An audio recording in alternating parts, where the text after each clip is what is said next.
Hey guys, it's Andrew from Midshire TV. So guys, today we'll be showing you how to set your status message on Microsoft Teams.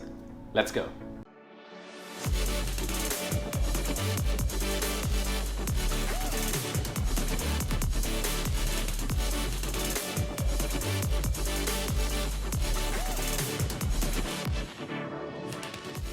And finally, with a status message, you can let your colleagues know what you've been doing.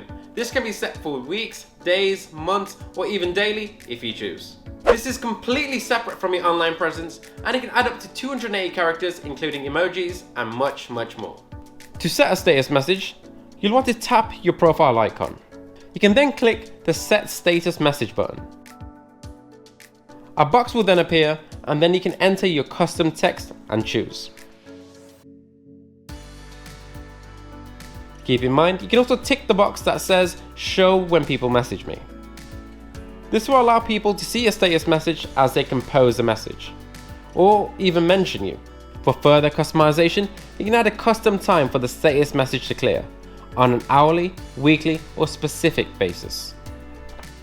And there you have it guys. Thanks so much for watching this video. If you found it helpful, please make sure to subscribe, like, and comment down below what further training videos you'd like to see. And also regarding further training or help, give us a call at 08000 322 322 or check out the training videos for further help. Guys, thank you so much for watching. Have a great day, and just remember, we are the business communication experts.